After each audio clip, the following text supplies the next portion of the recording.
place de l'homme avec un grand H dans la transition et plus particulièrement celle de la femme?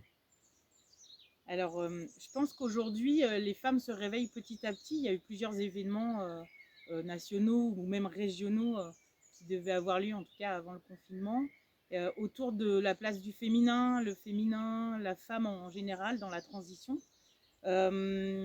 Aujourd'hui, les femmes se réveillent progressivement. Je pense en tout cas pour certaines comme moi, on avait du mal à se sentir légitime parce qu'on est beaucoup dans l'action, on est dans le faire, donc souvent on a du mal à prendre du recul. Et puis pour nous, enfin pour moi, tout est simple, tout est logique. Et du coup, me sentir légitime pour des choses qui pour moi me paraissent évidentes, bah, ça n'a pas été facile. Donc ça a été un vrai travail sur moi aussi par rapport à ça, de pouvoir dire oui, j'ai des choses à dire et oui, ça intéresse des gens en fait. Et donc c'était important que je fasse ce travail-là sur moi et j'en remercie grandement tout le monde. Je pense que les femmes, en fait, sont des conceptrices naturelles puisqu'on donne la vie. C'est entre l'homme et la femme, ça a été nous qui avons été choisis par la nature pour donner la vie. Et comme on est des conceptrices, on est la matrice, en fait, quelque part de la nature. Et qu'aujourd'hui, en fait, on se réveille progressivement parce qu'on voit que notre espèce, l'humain, l'humanité, elle est en danger, en fait. Moi, ça fait des années que je dis que finalement, c'est pas la planète qu'il faut qu'on sauve. C'est l'humain. L'humain est en danger. La planète, elle se débrouillera toujours sans nous.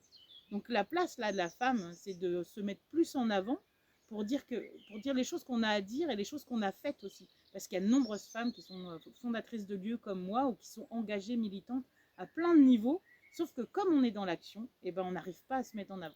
Donc là, c'est important, je pense, que chacun prenne le temps, chacune, on prenne le temps de le faire.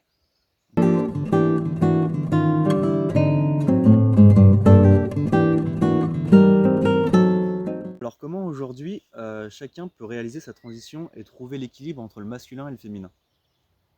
Alors, je pense qu'il va falloir que chaque adulte aille chercher dans ses émotions, ses besoins, qu'il apprenne à se connaître.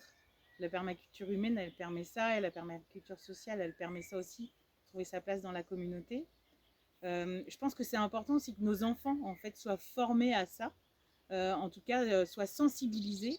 Je vois dans les écoles démocratiques ou les écoles publiques ou privées où il y a l'enseignement Montessori, freiné, voilà, où l'enfant, en fait, on l'encourage à vraiment exprimer ce qu'il ressent et exprimer les besoins qu'il y a derrière. On va vers un cheminement, comme dit Patrick Vivray, de transformation personnelle et transformation sociale. Et ça va amener, en tout cas j'espère sincèrement, à une plus grande sensibilité de spiritualité qui n'est pas la religion.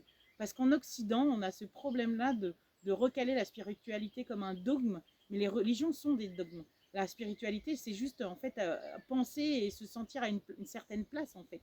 Et l'écologie profonde, c'est une spiritualité qui me parle parce qu'en fait, l'humain est remis dans sa place du tout.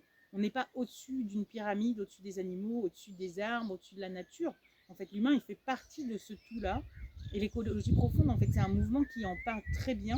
Et je pense qu'aujourd'hui, il faut vraiment que les humains, en général, s'inspirent de cette spiritualité-là pour équilibrer leur féminin et leur masculin.